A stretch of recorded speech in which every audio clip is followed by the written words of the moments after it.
अस्सलाम वालेकुम।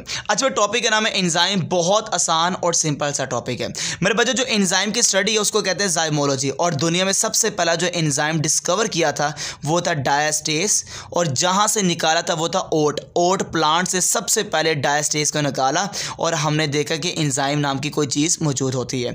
जितने भी एंजाइम होते हैं ये बायोलॉजिकल एक्टिव प्रोटीन्स हैं, ये सारे के सारे प्रोटीन हैं जिनका काम क्या स्पीड अप करना, तेज़ करना केमिकल रिएक्शन को, मगर विदाउट बीइंग यूज अब अपने आप को बगैर ख़त्म किए। इसको नाम देते हैं, दे आर कॉल्ड एंजाइम है।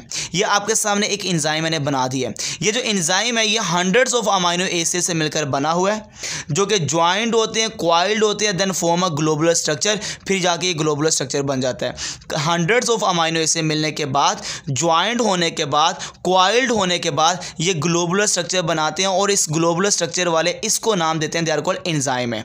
एंजाइम की ये एक जगह है जहाँ पे सबस्ट्रेट अटैच होता है, इस जगह को कहते हैं एक्टिव साइट। इसकी बड़ी पहचान है, ये फ्यू अमाइनो एसिड से बनी है। ये एक ऐसी साइट है जिसको चार्ज बेरिंग साइट कहते हैं, जिसके ऊपर चार्ज होता है, चार्ज बेरिंग साइट कहते हैं। यहाँ पे कोई भी चीज़ अटैच होती है उसको तोड़ा जाता है, उसको चेंज किया जाता है, उसको ट्रांसफॉर्म किया जाता है, इसलिए कैटालिटिक साइट ऑफ एंजाइम का नाम क्या बेटा है, वो एक्टिव साइट है।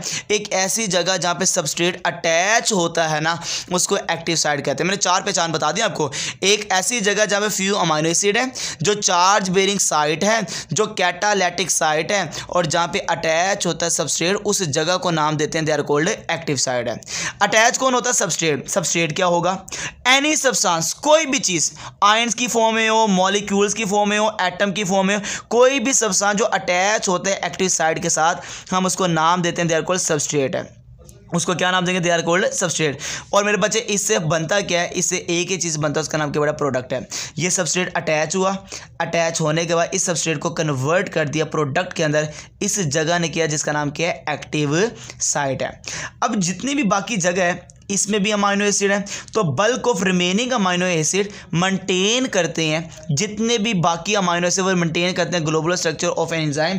तो वो एंजाइम के ग्लोबुलर स्ट्रक्चर को मेंटेन करते हैं, मगर फंक्शन करने वाले अमाइनो एसिड आपको इस जगह पे नज़र आते हैं, और इस जगह का नाम क्या बड़ा, they are called active site है। अगर देखा जाए कुछ एंजाइम के पास एक तो खाली जगह ये है जिसको एक्टिव साइट कहते हैं, और एक खाली जगह ऐसी होती है जो नीचे मौजूद होते हैं, उसको कहते हैं कोफैक्टर साइट। कोफैक्टर साइट याद रखिएगा, कोफैक्टर साइट है। और यहाँ पे अटैच होने वाले का नाम क्या होगा, कोफैक्टर। मतलब non protein part of an enzyme, बगैर प्रोटीन के जो एंजाइम का पार्ट होता है उसको नाम देते हैं, they are called cofactor. Non protein part of an enzyme, they are called cofactor. इसकी बड़ी इंपॉर्टेंस है बेटा, कोफैक्टर की बहुत इंपॉर्टेंस है।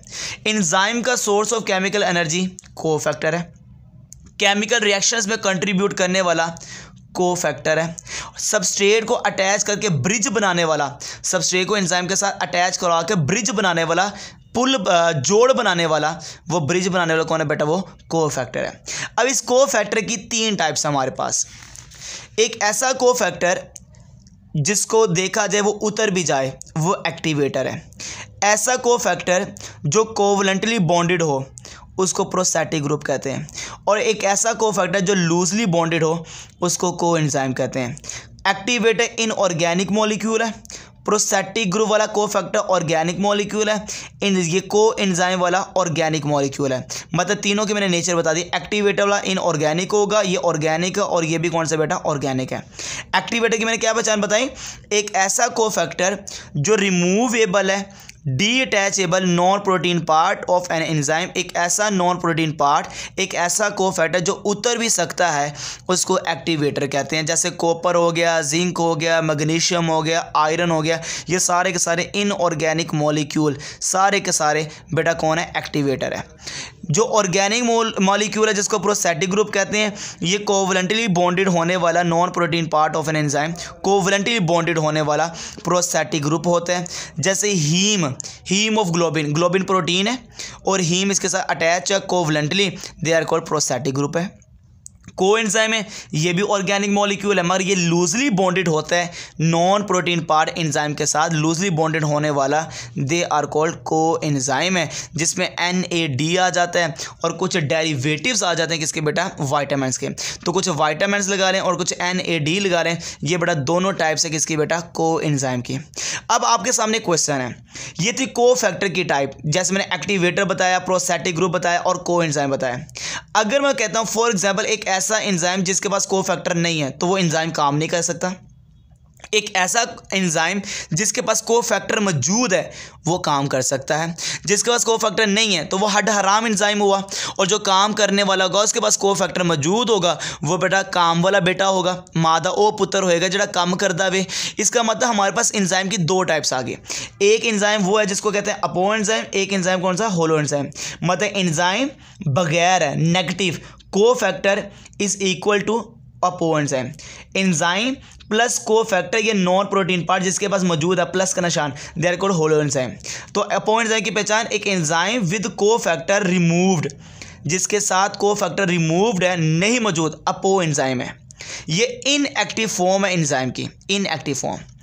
होलो एंजाइम जो एक्टिवेटेड एंजाइम है कंसिस्ट होता है पॉलीपेप्टाइड चेन्स, एंजाइम के पता ना ये प्रोटीन है तो इसके बाद पॉलीपेप्टाइड चेन्स होती हैं, तो पॉलीपेप्टाइड चेन से मिलकर बनता है और कोफैक्टर से मिलकर बनता है, उसको नाम दिया जाता है ऐसे एंजाइम को, they are called holoenzyme है, they are called holoenzyme है।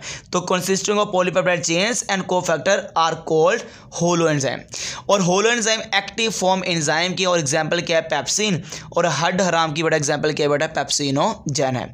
तो ये बड़ा आसान और शॉर्ट सा आपके पास सामने लेक्चर था और ये बहुत इंपॉर्टेंट टॉपिक है और बहुत इजी टॉपिक है। एज इट इज ही पेपर में लिखना होता है, इंशाल्लाह आपके नंबर नहीं कटेंगे। काफ़ी ज़्यादा लेक्चर्स अपलोड हो चुके हैं, आप 1 बाय 1 करके सारे लेक्चर्स को ले सकते हैं। ओके बेटा, अल्लाह हाफिज़।